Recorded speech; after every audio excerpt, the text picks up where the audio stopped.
Ertalabdan kechgacha ishlash, kechasi bilan ishlab chiqish hech qachon odam boy qilib qo'ymaydi. Hech kim 20 soatdan ishlab, 25 soatdan ishlab boy bo'lib ketmagan. Shuning uchun rizq beriladigan faqat Allohdan. O'shandan kutish kerak faqat. Chunki ertalabdan kechgacha ishlagan nima foydasi yo'q sizlarga aytaman. 10 soat, 12 soatlab, 15 soatlab ishlagan. 15 soatlab ishlaganman kerak mahalda. Eng ko'p ishlaydigan o'ziman. Lekin moment keladi, pulsiz qolib ketaman. Moment keladi, hech narsasiz qolib ketaman. Moment keladi, $10,000 qarz bilan qolaman. Shuning uchun nima demoqchiman? Ertalabdan kechgacha ishlaganning umuman foydasi yo'q. Ko'proq pul topmoqchi bo'ladigan bo'lsa, ertalabdan kechgacha ishlamang bo'ldi. Shuni o'zi yetadi. Hozir soat manda soat 1 bo'ldi. Yangi ofis oldik. Shunaqa ko'rinishda. Hamda musor bor. Bu yerda hozircha hech kim yo'q.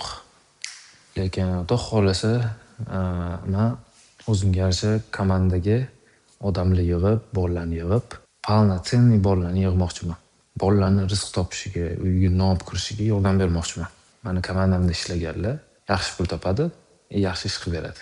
Hammalarni ko'rgandan xursandman. Mani kuzatayotgan bo'lsanglar, kommentariyaga nimadir yozib beringlar.